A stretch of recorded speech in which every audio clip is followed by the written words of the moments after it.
Contrology, Pilates, the method, the work. However you want to describe it, it is the brainchild of German creator and inventor, Joe Pilates. Hello everyone, I'm Darian Gold. Thanks for joining us on All Things Pilates.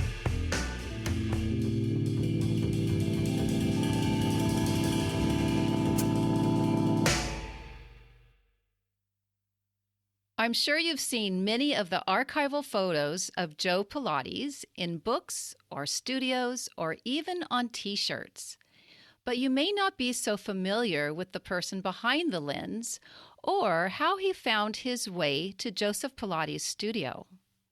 His name is Chuck Rapoport, and he is our guest today. Hello, Chuck. Welcome to the show. Hi, Darian. I'm glad to be here. Finally, we get to speak with each other. Chuck, your photos of Joe Pilates are seen around the world, but you've photographed many famous people: JFK, Jackie Kennedy, Marilyn Monroe, and even Fidel Castro. So I'd like to find out how you went from this Bronx kid to becoming such an accomplished photojournalist. What led you to pick up your first camera? I was babysitting, if you can believe it. I was like 16 years old, and I noticed that a photographer had moved in across the street in the Bronx, and I had a conversation with him on the street, asking him about that he was a photographer. So he invited me up to his apartment. I met his wife, who turns out was a famous photographer, Ida Wyman, but she had given up her career to raise two children. And in the course of conversations with Simon Nathan, that was the name of the photographer, Simon Nathan, I was asked if I would be interested in babysitting. They had just moved in, and I think they came from Manhattan somewhere, so they knew no one in the neighborhood. I was the first person that they actually spoke with. And I told them that I was available, and so I started to babysit so they could go out at night. And we made a deal, and the deal was that he would teach me photography and give me some, small amount of money. We just settled. I mean, it's like $1 or something. But it gave me the opportunity to work with some very fine professional cameras, and also he had a dark room, so I mixed it up in there. Let me use his cameras. He even let me go out into the world with his cameras. And so I got hooked right away on the whole mystery of photography. And, I just he was a mentor. There's no question about it. Clearly. That's how I got started. I was attending a special high school in New York, which is now called Art and Design, the High School of Art and Design. But when I went, before they changed the name, it was called School of Industrial Art. And I attended that school for 3 years. And I was studying art, advertising art, to be a designer. I never took a photography course, although it was available at the high school, which is just as well, because those guys seem to be nerdy kind of guys, not my type of time. But, what's really interesting is that somehow my interest in photography had led out into the world that I was involved in, because I looked in my yearbook, my graduating yearbook from high school, and there's a mention there from one of the guys that I knew, and he said, "I hope to see your pictures someday in Life magazine." And I don't even remember the guy that well, but what struck me is that I must have told a lot of people that this is where I was going. And of course, I graduated high school and I went to Ohio. to Ohio University in Athens, Ohio, to study photography. So I made my dream come true. Absolutely. That was one of my questions. Life magazine hired you at some point in your budding career, and on your website, your fabulous website, one of your blogs really caught my attention. It's the story about the 1966 disaster in Aberfan, a small village in the south of Wales. And the timing was very interesting because I was just watching The Crown on Netflix, and they covered this horrific event. And Life magazine hired you, sent you to Aberfan on assignment to cover this story. What was that like? Well, let me give you some background first. Yes. After leaving Ohio University, where I made some really very close friends, who were friends of mine for life, and who became really famous photographers. I mean, I was in a special graduating class from Ohio University where a number of us, coming from all different walks of life, descended on New York because I was returning, but they came to New York. They all stayed at my mother's apartment. They Where had did no she place live? to stay, so they stayed with me in my mother's apartment, one Where at a was time. she? Pardon? Where did she live? Exactly. Well, in the Bronx. Can you be more specific? Oh, sure. Because On Grand Avenue in the Bronx, near there are a lot of New Featherbed Lane. Yorkers that are Do listening. you know the Bronx? I had a boyfriend once from the Bronx. Yeah. McCombs Road, Featherbed Lane, which is a great story in itself. You know, the street that the people lined the stream with their feather beds so that Washington's troops could flee in the night, being chased by the Brits. Quietly. And then that lane became Featherbed Lane, which then became a street, which then became a shopping, center. Well, a shopping street. But anyway, my parents moved to the Bronx before I was born. My brother, who preceded me, was born on Grand Avenue. Then we moved to Davidson Avenue, which was literally one block away. That's where I lived when I met Simon Nathan, on Davidson Avenue. And it was a small apartment, 2-bedroom apartment, 1 bath.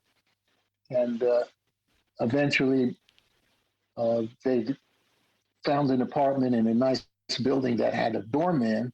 Oh, yes. They had a doorman, but like just before we moved in, they got rid of the doorman. So it was a little too expensive for them. So anyway, I went to Ohio University, studied photography, came out of there with a group of photographers who worked for Magnum, Look magazine, Time magazine, Newsweek magazine, the New York Times.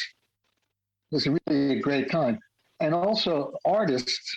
Jim Dine was in that class, and he came to New York. He became very, famous pop artist.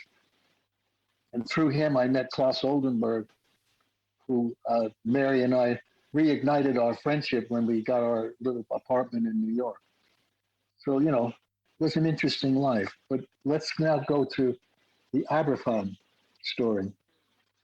So, it was difficult breaking into being a working photojournalist. It was like really tough. I took a lot of jobs. I worked for a baby photographer, I worked for a lawyer, chasing an ambulance chasing lawyer, where he hired me to take pictures of broken sidewalks, broken stairs, and broken ceilings. But eventually I got my break when I was told to go check out Jubilee magazine, which was a Catholic magazine. It was the Catholic Church. I went there and talked to the picture editor of that magazine and told him that I was going to Puerto Rico to visit a friend of mine who just got a job there in San Juan. And he told me that he had an assignment for me there was a priest living in the mountains of Puerto Rico, a Franciscan, or no, a Jesuit. He was a Jesuit priest. His name was Frank, Father Frank. And so I went down there and I took one of those little jitney buses up the hills, and I stayed at their living quarters, which was pretty meager. And I spent a few days photographing Father Frank on his, taking care of his parishioners. And that ran in the magazine several pages of pictures. That was my first published story in a magazine. And so with that, I then started looking around for other work, because the important thing was that I went to work finally for Paris Match magazine. It's called Paris Match magazine, which was like a life magazine of France, and a very, very popular magazine, and a really good picture magazine, a news picture magazine. In many ways better than Life magazine, because the photo editor had no problem filling up magazine with photos. If there was a wedding, a royal wedding, they would run 16 pages of color. Pictures almost looked the same. It was like she looked left and then she looked right. What years are they? What years? Okay, well, I left. See, I didn't graduate Ohio University. I left in my end of my sophomore year, when all my friends who were seniors left. I couldn't bear going back to school and being alone in that photography department. So they all graduated and I just never went back. So that was 57 when I came back to home with them. And I guess it was 59 when I attempted to work for for Paris Match magazine. I finally got myself in there, showed them my portfolio, and the photographer who was the staff photographer who worked for the New York bureau, he hired me. That's in quotes. Hired me. He told me that in Paris, the new photographers come to see the picture editor, and then they sit outside on the floor in his corridor.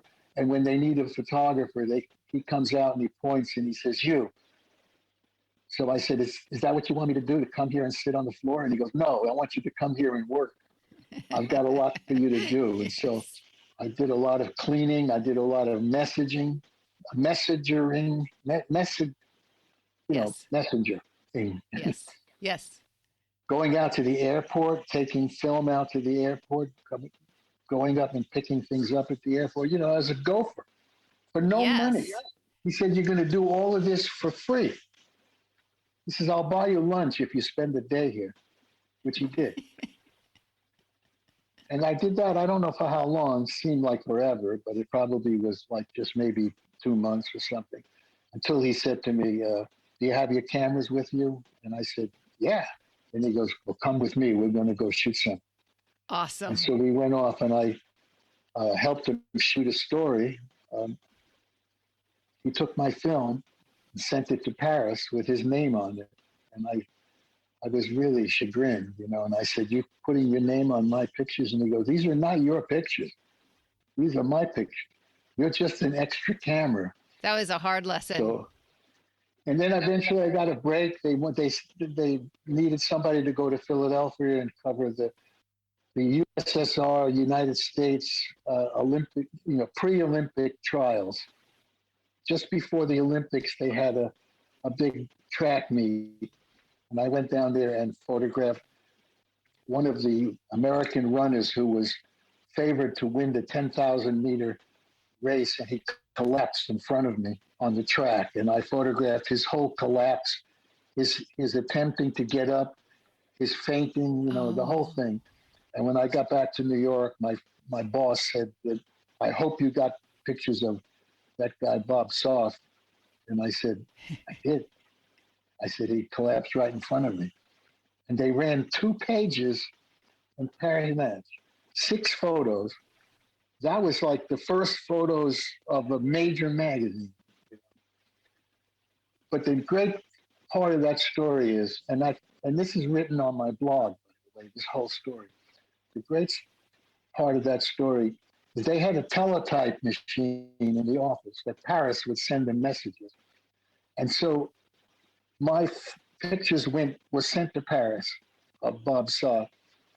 And then at one point, the teletype came alive, and one of the reporters who worked there was looking at the paper as it came out of the machine, and he showed it to me. He said, Chuck, come over here. And I went over and I looked, and it was written in French, which I didn't understand at that time. But what it said was, Bob Soth collapsing on the track, 2 pages. Who is Rapoport? They had no idea who I was. Apparently, my boss, Paul, had never told him that he, obviously, when he sent my film in those other projects, he took it as his own. But this time it went under my name because it was my assignment. Who, in French they say qui est Rapoport? Who is Rapoport? Which is going to be the title of my book if I ever write. Okay, so then I worked for them for several years, more and more and more until I became a Paris Match photographer. I covered the war in the Dominican Republic, and I traveled around the country. But I still had, my aim was still to work for Life magazine. I mean, that was from the very beginning. I wanted to work for Life magazine. Very, very difficult. I would go up there, and the only person I could actually talk to was a woman editor called the Contributions editor. Her name was Ruth Lester. I'll never forget her because she was the key to me getting to work for Life magazine. And what is it? She was a gatekeeper that kept, photographers who would, showing up saying, I want to work for Life magazine. She was the gatekeeper, basically treating them nicely and weeding out ones who had no potential from the ones who had potential. And she was the one who was instrumental in me finally going to see Joe Pilates, because I went to see her, a half a dozen times, bringing film of local news events.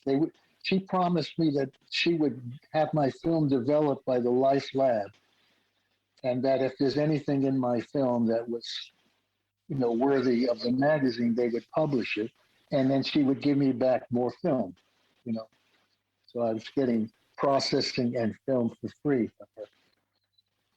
At one point, I was sitting in her office. I had my portfolio with me because I was off to see other potential people. And she said to me, have you ever met with Buddy Bloodgood at Sports Illustrated? And I said, no, who is he? She goes, well, he's the assistant photo editor, and he likes to talk to young writers. She said, let me get on the phone. So she picked up the phone and she called Buddy up. And she said, I have a young photographer here with a lot of potential. I think you should talk to him. He said, send him down.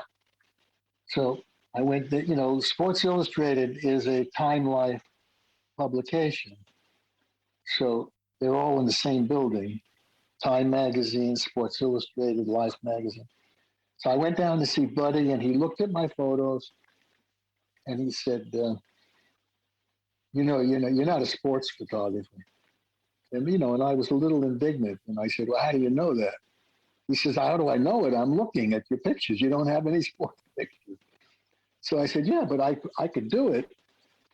So, then he said to me, what's your favorite team? And I said, oh, the New York Yankees. I'm from the Bronx.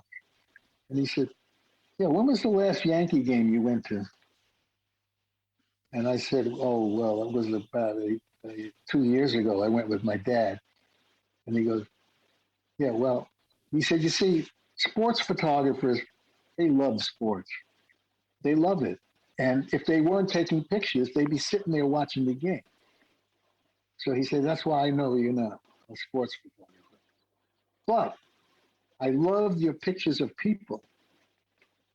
And I could use you because some of my sports photographers can't take pictures of people unless they're jumping to a hoop or throwing a ball. So he sent me on an assignment to photograph the marble tournament, the national marble tournament. These are all like 11-year-old kids, boys and girls, the best of the best, all coming to New Jersey to shoot marbles for the championship. And I went there and I did a really good job, and I got 2-page published in Sports Illustrated. You were getting closer and closer. And then, I did another couple of assignments for them, like similar, just people, not the actual sporting event. And then I got drafted. I got my draft notice in 1961. Yeah, 1960. I was engaged to Mary at the time. And you remember historically, the Berlin Wall went up. It was Khrushchev, Khrushchev, put up a wall across Berlin.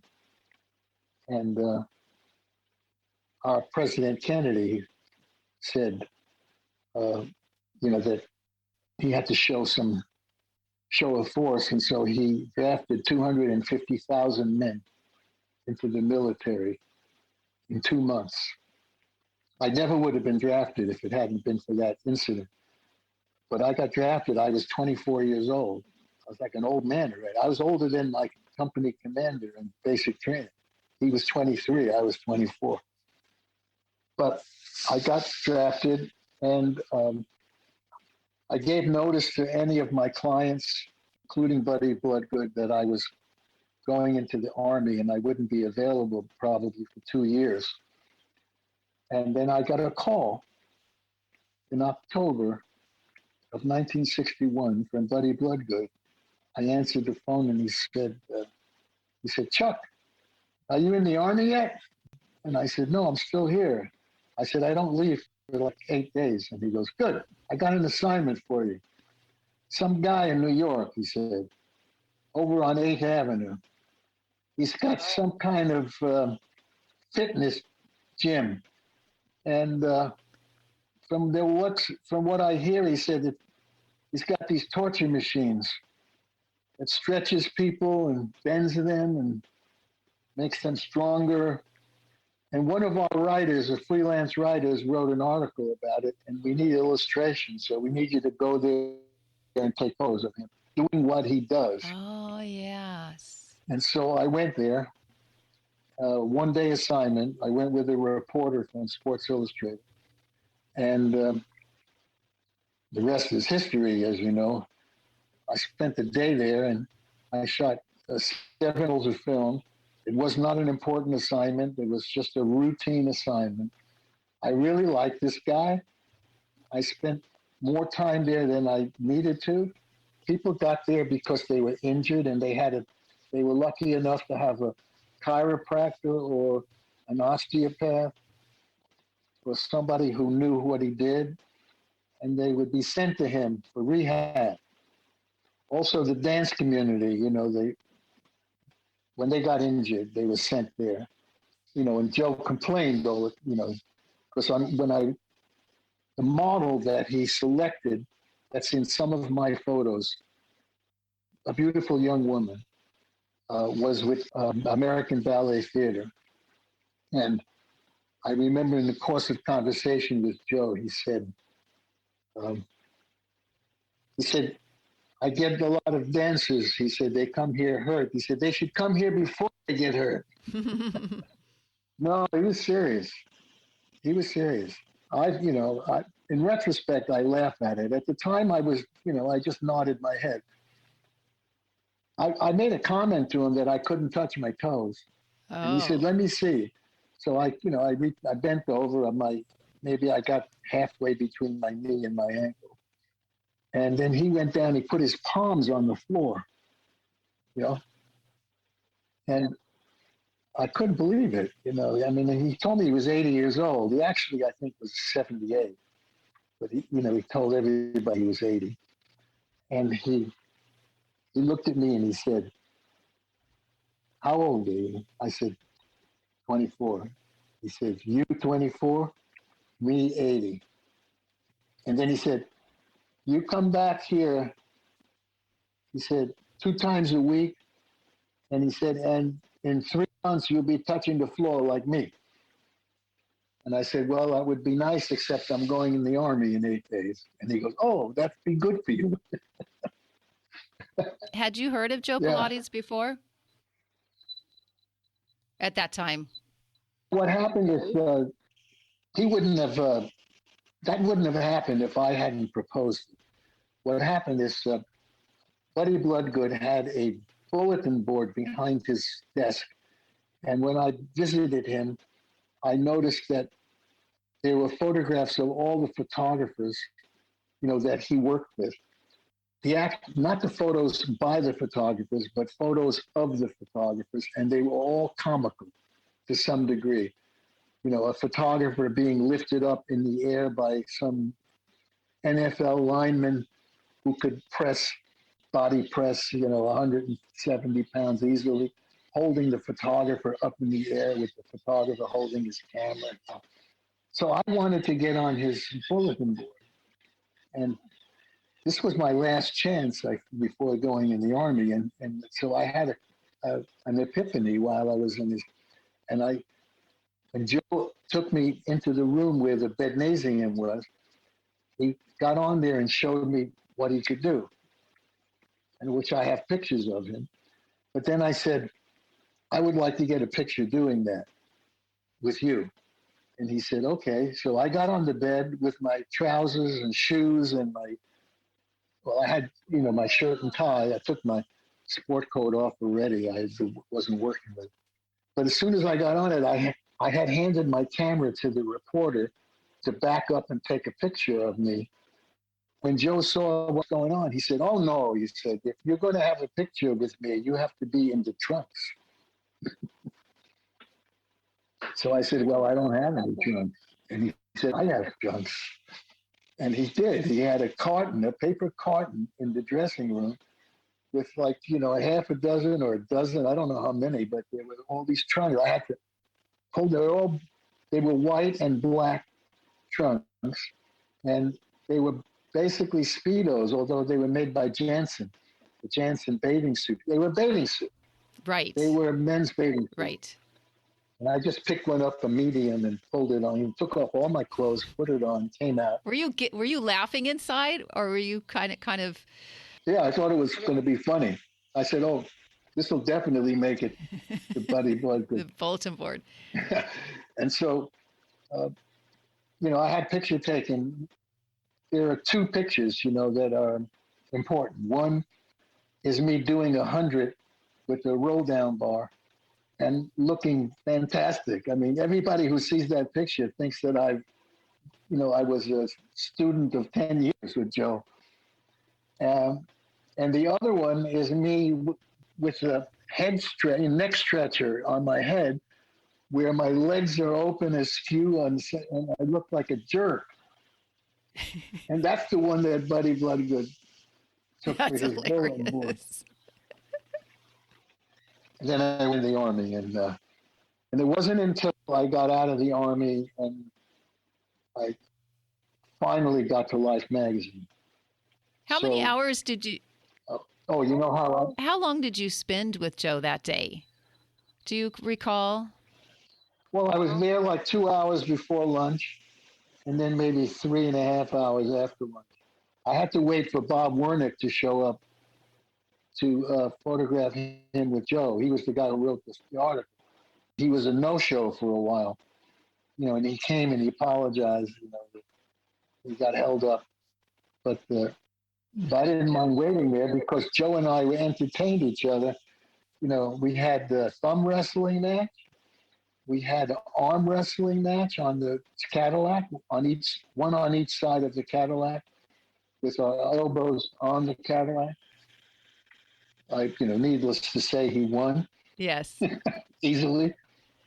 Um, you know, he smiled a lot, and but only in one of my photos, the one where Bob Wernick is standing on his stomach, is Joe is smiling. But otherwise, he was very dead serious in the picture. And it's interesting because I never knew Clara. She wasn't there. I didn't, she never appeared. She was absent the whole day. And when I was talking about that with Jay Grimes, Jay said to me, "Oh, Clara had a problem with Joe whenever there was a reporter or somebody. She hated to be around him because he used to tell stories. And they changed the stories. They were, embellish." So I said, "Oh, so he made up things." And he goes, "Well, he embellished." Right. So she didn't want to be around, hearing, because he told me a lot of stories nobody's ever heard before. Do you have one you can share? And there's no way to follow up. He told me that he had beaten up the Gestapo in Germany, and that he beat up 2 Gestapo goons who were trying to arrest him. And at the time, I accepted it. Now, historically, when I say we, whoever I talk to that's got some familiarity with Joe's life, tries to figure out when this could possibly have happened. And was it really the Gestapo, or was it the police, just the previous police to the Gestapo? But Joe went so far, when he told me that he beat up 2 Gestapo guys in a bar, who were eventually going to arrest him. He said they were questioning him. He was living in a hotel, so obviously he was visiting Germany, because he said that he went to his hotel to get his things after he beat them up and left Germany. I got on the train or something. I don't know how he get left. He split because he was a wanted man by that point. But I sort of challenged him. I said, how did you beat them up? I said, I didn't know that he never mentioned he was a boxer, but he did mention that he did acrobatics. I said, how did you beat, 2 Gestapo goons up? So he ran out of the studio to his apartment, which was down the hall. And he came back with this device that he had created. And it was like, not brass knuckles, but as it would qualify as brass knuckles, it was a small piece of a pipe that he had in his hand. And from that pipe, there was 3 strands of beaded chain that came down from between his fingers. And at the end of these chain, these like 10 inches of chain, was a lead shot. Oh, he's creative. That you used in fishing, for sinkers. And he showed me that you could swing this thing, and that these lead shot would come and hit the person in the back of the head, and they would knock him out, So, and he took a swing at it with me, but he backed me up so he wouldn't hit me. But he showed me how, and I said, "Wow, that is such a dangerous thing," I tried to convince Ken Endelman to make Yes. make it. He said no. That he doesn't make weapons. How many photos did you end up taking, and then? Well, I took 7 rolls, and most of them were full. One of the rolls was a half roll. I mean, so there's like between 30 and 36 pictures on a roll. So, I'd say I took maybe 250 pictures, I think. Some of them were ruined by static electricity, and he had static electricity in his studio, and I didn't ground myself. All I needed to do was touch a reformer, or a Cadillac bar. But what happens when you have static electricity in the air and you wind your film quickly, it creates like a lightning streak on the film. So I ruined, maybe a couple of dozen pictures that I was able to fix through Photoshop. some of them, but most of them that were ruined were ruined. Did you own these photos because Sports Illustrated hired you, or do the photos belong to them?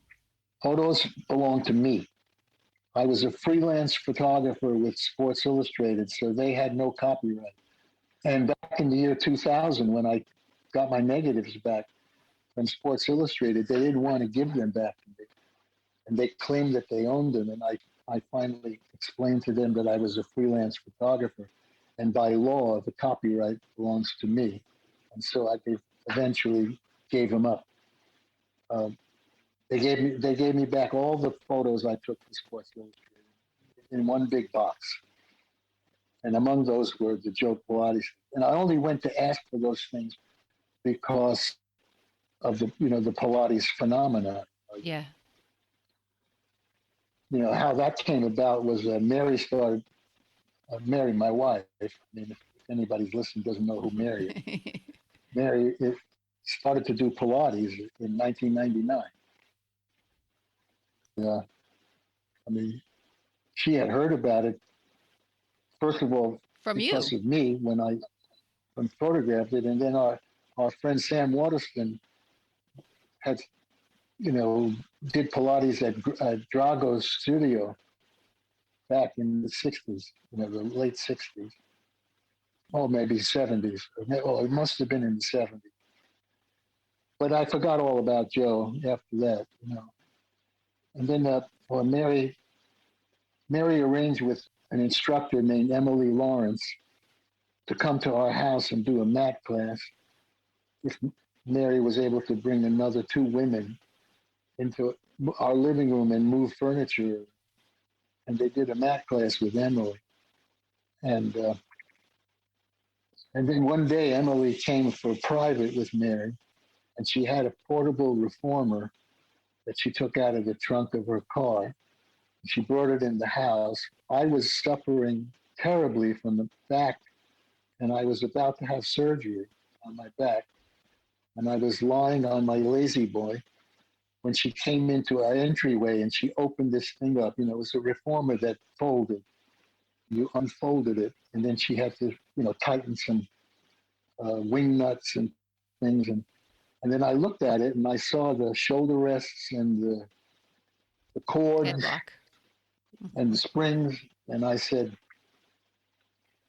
I photographed the guy who invented that stuff. And she said, no, you didn't. And I said, no, I did. And she goes, where are they? Because there aren't any pictures of him. And I said, well, I got some downstairs. I have a contact sheet. So I got up, painfully went down to my office, painfully looked through the files and found them. As Mary said, was a miracle in itself. And I brought them up, and after Mary's lessons, she sat on the dining room table with a loupe and looked at the pictures. And she just looked at me and she said, Chuck, you got to get these out into the world. And that's how it started. In 1999. 1999, yes. So what happened is I got my son to build me a rudimentary website, something very ordinary. Basic. And I scanned the Pilates photos, some of them, like maybe 15 of them, that's it. And then I went online and I looked up Pilates studios on Google or whatever. I don't even know if there was a Google then, but I got a name of about 40 studios in the States, and I sent them a blast, and it said, I have never before seen photos of Joseph Pilates in the studio if you're interested, with the link to my website. And but this is like 1999. It was like, early. So nobody responded except one, Ken Endelman. Oh, wow. He sent me an email Smart. back to me, and he said, I want to talk to you about your photo. So I called him, and he got on the phone and said, that these are incredible. He said, these pictures are incredible. Nobody, who are you? Where did you come from? Oh, no. So he said that he had a catalog and that he wanted to put them in his catalog. Now, of course, being a photojournalist, I thought he wanted to buy my photos and use them to illustrate as the story. So I said, well, let's talk about how much you'll pay. And he goes, oh, no. He said, no. He said, I want to sell your pictures. I don't want to buy them. So I said, oh, you want to sell them? And he goes, yes. He said, I sell equipment and accessories, and these would be great to put in the catalog. So I made a deal with him. And then we, like over the years, we became friends. Mary and I go to Sacramento. We stay with them. Wonderful. He's been so generous. He invites me to his POTs. His what? Pilates on tour. Oh, okay. Little conferences they have in different cities. Yes. So I could go and sell pictures. And then at PMA, I piggyback on their exhibit space. He gives me a table. Very nice. Do you have a favorite photo? My favorite photo is Emily Lawrence's favorite photo, which is the long spine on the reformer with Joe standing, holding her legs up. And there's a close second is the barrel picture with John, the author of the book. John Steele? John Steele? John Steele came over to me at one of the conferences and said, the man on the barrel is my dad. And I was wearing a T-shirt with that picture. And he said, I would love to get a T-shirt like that with it. So I took my T-shirt off and gave it to him. But there's so many pictures I like. And I was a pretty young photographer, new photographer. So I'm amazed at the job I did. Of course, I would like to go back in time and do it over again, knowing Pilates, knowing the method. I would have a much different approach. But maybe there was something to be said about being ignorant and naive about everything and just shooting, Do you practice images. Pilates? Do you practice it now? Yes. I've been doing it for years, actually. But I'm not religious about it. But your back is good. Oh, yeah, my back. Emily fixed my back. After surgery, she had me sit on the floor against the couch, and she put the cushions of the couch between me and the couch and had me do roll-ups, but they were only like 1-inch roll-ups, 2-inch roll-ups. That's all I could go back. She said, we don't want you, like hurting. And then each time she came to visit, she would like take a pillow away, a cushion away, until finally I could lie down flat and come up with a roll-up. And then I started taking lessons at her studio. And where is her I studio? did that for 4 years. Where is her studio? Well, she doesn't do that anymore. She got married and then had children and sort of gave up teaching. But it used to be in Santa Monica. Okay. And I'm talking about 2000, from 2000 to 2004, 4 years. Oh, I was there. I was there, Chuck. I was living in Santa Monica. Well, she was on 7th Street, near a block off 7th. Well, actually, she was living in a house. She had the back house of a bigger house, and there was a garage, and the garage was converted. And she had 2 reformers and a Cadillac and a chair. Twice a week. Yes. Twice a week for 4 years. Wonderful. Then we gave that up, and I started studying Krav Maga. Whoa. Yes. So I did that for 4 years. And then... now you could wrestle Joe. Well, what happened was we stopped our Pilates. We just stopped. One day we were sitting on the floor at our coffee table, sitting on the floor, like having dessert and watching TV, and then we couldn't get up. You Uh-oh. know, like I had to struggle to stand up, and Mary couldn't get up, and I looked at Mary and I said, there was a study in Brazil that people our age, if they needed to use more than, their legs to get up, they died early. So I said, there's a Pilates studio in the building where our doctor is, our medical doctor, and it's called Vintage Pilates. And I used to park and walk past that place all the time, although I never went in. So I said, so I'm going to go in there. So I went in, and I met the owner, and Jay Grimes was there. And then I started working there, working out with Mary too. We would go. I think we went once a week.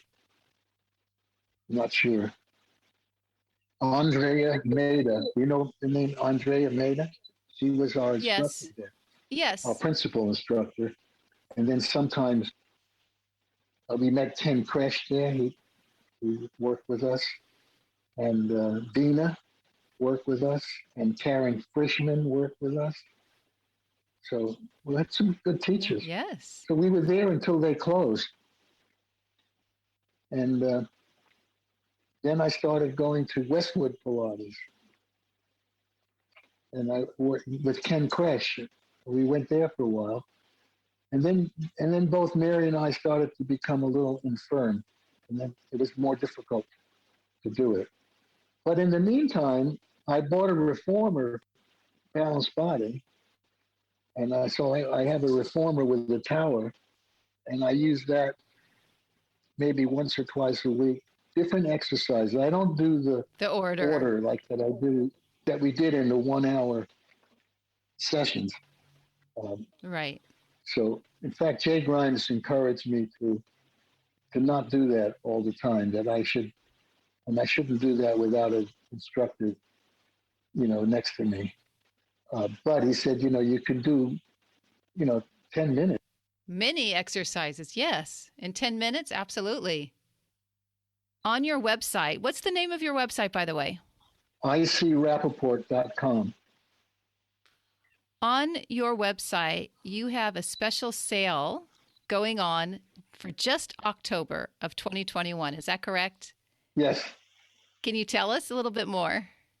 Well, it's Mary's 80th birthday, and it's special, very special. She didn't think she would actually live to see 80, and she suggested it. She said, "Why don't you have a sale?" She said, to celebrate my birthday, and I said, "Great, I'm going to do that." So the 12 by 17 inch photos are priced at $160 each. So I cut it in half to $80, and I'm offering 4 different photos. I mean, I couldn't do them all. So I just selected 4 photos, and you can see them on Facebook and Instagram. I got a number of people already. I'm sure. A dozen people have ordered the photos, most of them ordering all of them. And that's what I've been doing all day today is printing. Hey, everyone.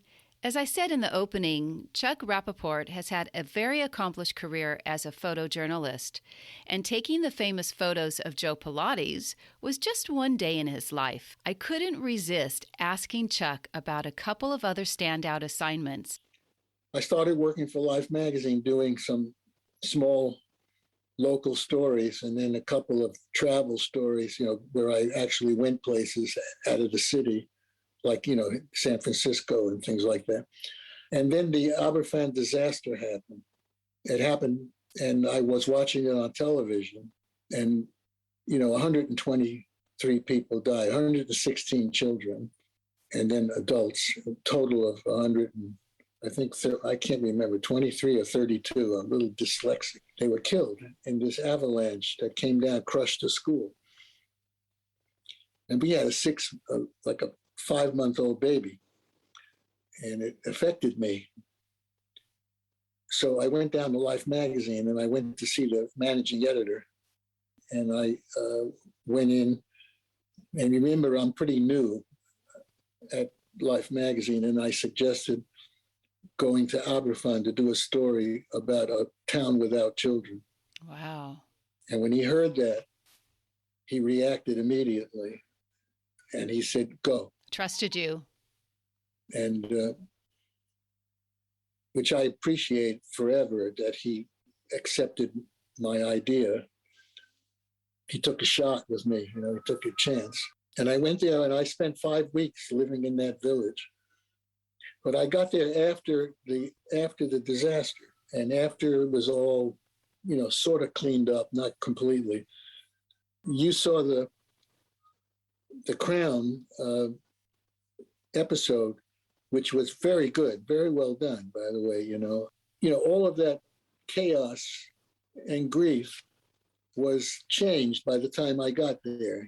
There was no chaos anymore, just a lot of grief. Sure. And I lived in the pub upstairs, above the pub. I got a room that was very cold, no heat, and it was November. And the window looked out on the disaster site. I could see it from my window. And I was not welcomed at first, because the people hated the journalists that had come during the disaster. But I ingratiated myself to them, and yes, and I just kept taking pictures. And Life magazine ran a big story. So what's happened because of that? I mean, I had a major exhibit at the National Library of Wales. And it was like 40 years after the disaster.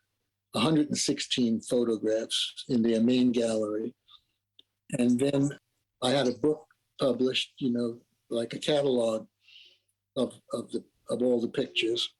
And then came the 50th anniversary in 2016, was the 50th anniversary. So I was invited back to Wales, and the University of Wales had a symposium about the coverage, different aspects of the coverage. And they had reporters and photographers there, and I was one of them. And the people of Aberfan know me, and they've made me an honorary citizen of the village. But I'll tell you, the most touching story out of this assignment was the John Collier story. So while I was there with the Life writer, we were told about this man who lost everything. His house was in the path of the avalanche. So his house was destroyed completely. And in it was his wife and his young child. And his older child, who was a high school student, ran back towards the house when this thing was happening and was killed, like on running back, just overwhelmed. So he lost everything. And so we arranged to meet with him. We went to his sister-in-law's house. I think it was his sister-in-law, brother's house. And he was there. He was wearing a dark black suit and a white shirt. And he was sitting in a room that had a photo of him, of he and his wife. It was the only picture. And it belonged to the people in their home, like the family picture. So we sat and we listened to his story. And I started to cry. He was weeping, sometimes really sobbing, as Jim Hicks, the writer, kept interviewing him and pulling out stuff. And I hadn't taken a photo. And Jim Hicks was looking at me like, and saying, like indicating, like with his head, go to work. Yeah. So finally I looked and I said, John, I would like to take a photo of you if it's all right. And he looked at me and he said, oh yeah, man, it's your job, man. Do it. It's your job. So I took pictures of him, which ran in the magazine, Life magazine. and with the story It was the right about thing. him. Beautiful. Yeah. As a working photojournalist, there are times I used to shut off my feelings and say, screw it, I'm going to shoot it. But I was like in this guy's space. He's crying. My tears are running down my cheeks. And I just couldn't bear having him look at me and say, stop, So I asked for permission. Beautiful. And he gave it to me. What's interesting, though, is that remembering that he gave me permission to photograph him, that years later, almost 40 years later, I got an email, and the woman wrote this email, said, I'm John Collier's daughter. Well, I got a shot went down my spine. John Collier lost everything, Well, she explained to me that her mother, who was American living in Brussels, had seen the copy of Life International with the story about John Collier. And she had to meet him. So she arranged to meet him. And a love affair happened, and they got married, and she was the issue of this marriage. And so it occurred to me that John Collier's permitting me to photograph him changed his life. And that's like the power of photography, the power of photojournalism, the power of journalism. There's so much there. But Chuck, it was you, and you were there at the right time, which seems to have happened many times throughout your life. You're at the right place at the right time. Your intention was pure and focused. You got Life magazine, for Pete's sake. That's what you told everyone when you were a kid. Right.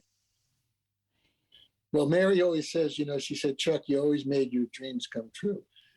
When the magazines all started folding and I realized there was no future at being a photojournalist anymore for me, I decided that I would write a script. And so I wrote a script. I sold the script. I became a screenwriter. Amazing. And, 35 years in Hollywood. It's amazing. Writing for television. But you're so not Hollywood at all. I lived there. I know what Hollywood looks like and sounds like. Chuck, we're running out of time. Okay. And I just have been dying to ask you this one question because there's a little bit of a backstory. I don't know if a lot of people know. For sure, the Pilates community probably doesn't know. And I hope that you'll share it with us. This is when you spent a number of years at the Pentagon as the U.S. Army chief photographer. And this was during the Kennedy administration. Mm-hmm. And at some point, the Pentagon sent you to photograph the president at the White House. And one of those photos in your online collection is a beaming President Kennedy. He's laughing. And you caused that at something that transpired between the two of you. Will you share that with us?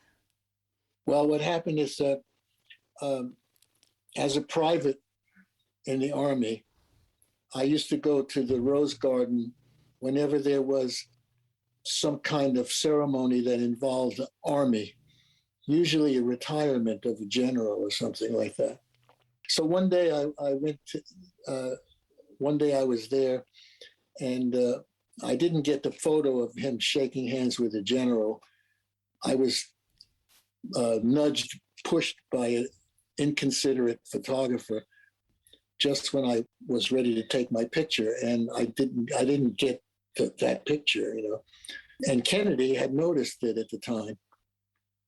So because I had a name tag and he had seen me there several times, he said, did you miss that photo, Private Rapoport? And I said, yes, sir, I did. And he turned to the general and he said, called him back. He said, one more time for Private Rapoport. So the general returned and they shook hands just for me, like, looking at me. And I took the picture, and and he said something like, you got it now? Well, for several times after that, he would use me as a brunt of a joke. And so he would say things like, lens caps on, Private Rapoport, Teasing you. He teased me. And so we had this relationship, but I was like flattered that he knew who I was. Then he and Jackie Kennedy went to France. And while they were there, Jackie went to the cultural minister of France, André Malraux, his name was, a writer. He was a famous French writer who became cultural minister. And she met with him, and she said, what would be wonderful is if you were to arrange to have the Mona Lisa brought to America, so that Americans who never can go to get to France could see the original painting, the Mona Lisa. Well, they did. They worked it out, and the Mona Lisa came on the France. That was the name of the ship, a cruise ship, a steamship, the France. And they put it at the National Gallery of Art in Washington, D.C. And I was still in the Army when that happened.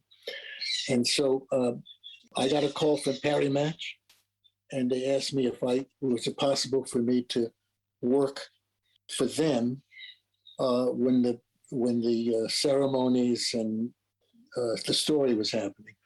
So I got permission from the Army. I went to my bosses at the Army, and I told them that this was a great opportunity for me to make some money. And they said yes. So I went to work for Paris Match for a few days.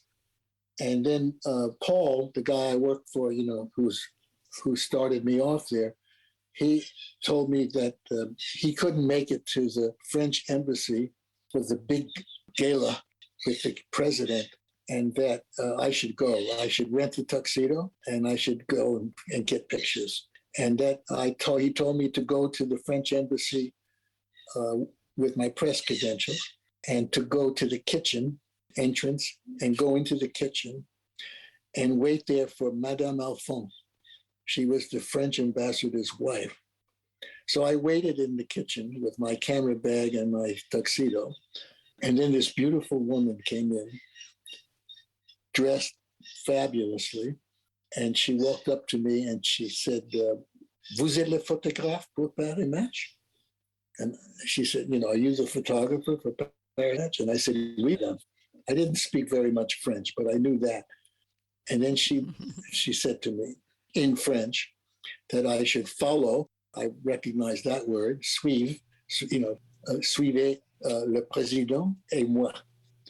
And then she took me into the dining room, like it was a big dining room, and it was empty, but the tables were all set. And she planted me there, and she said that the White House, la Maison Blanche, interdit, forbidden for the photographers to be in this room, but you can stay. So she left me, and then she went out into the entryway. And when Kennedy arrived with Jackie and Bobby and Teddy and the whole family, and they did all their photo op out in the hall, the entryway by the main stairway. I mean, the French embassy was fabulous. It was a mansion. And then the doors opened up, and in walked all the people, and people had been arriving while I was there. Wow. French diplomats, French generals, all that. And then she came in with President Kennedy, and she walked him through the room, introducing him to everyone. This is the general, this is, and I was walking backwards, taking pictures of her and Kennedy as she had instructed. And he kept looking at me and recognized me. And she looked at him and realized that he had reacted to me. So she felt she had to explain me. And in English, she said, "Excuse me, Mr. President, but this man had come all the way from Paris for a Paris Match, and I could not say no to him."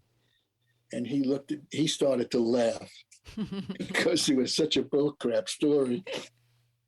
And because she was introducing me, I shook his hand. And then as soon as I let go of his hand, I picked up my camera and snapped a picture that you see where he is laughing. And she didn't have any clue as to what was happening. And then later when I took a cab home, I was sitting in the taxi cab, and my elation or whatever feelings I had about that interchange started to slowly drift towards doom.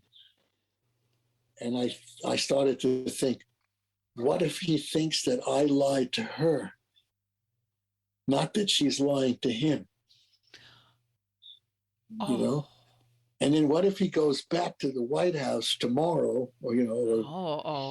and says to General Clifton, who is the military attaché, who knew who I was because he used to be the head of the department I worked for in the Pentagon.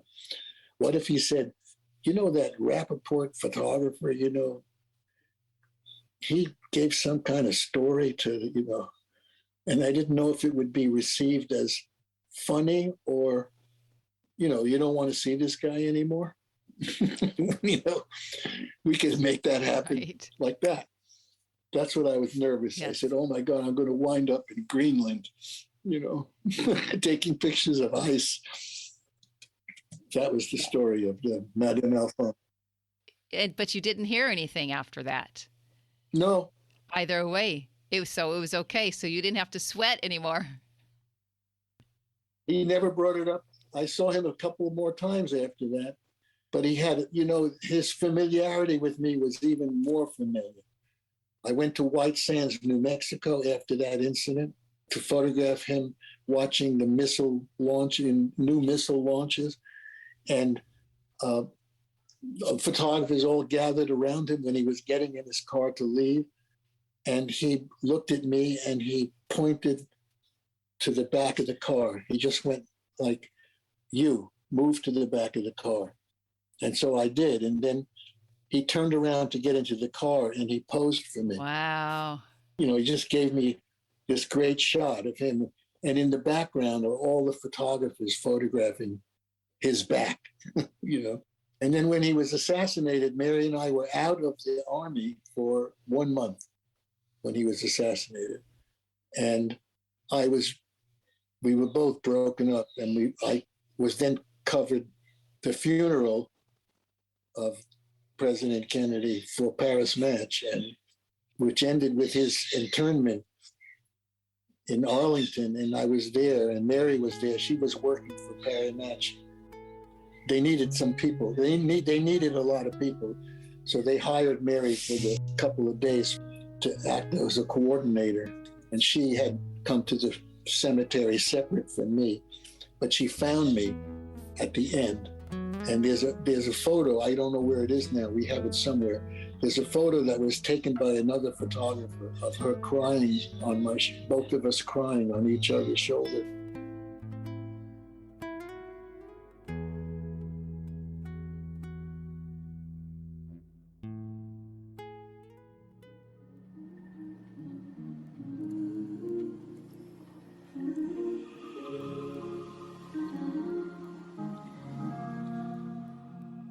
At the end of each episode, I introduce one of my students who share how Pilates has impacted his or her life. Today's featured student is Kate Brady. She says, "Even as my body ages, I feel balanced and confident because of the fundamental strength gained from my Pilates practice."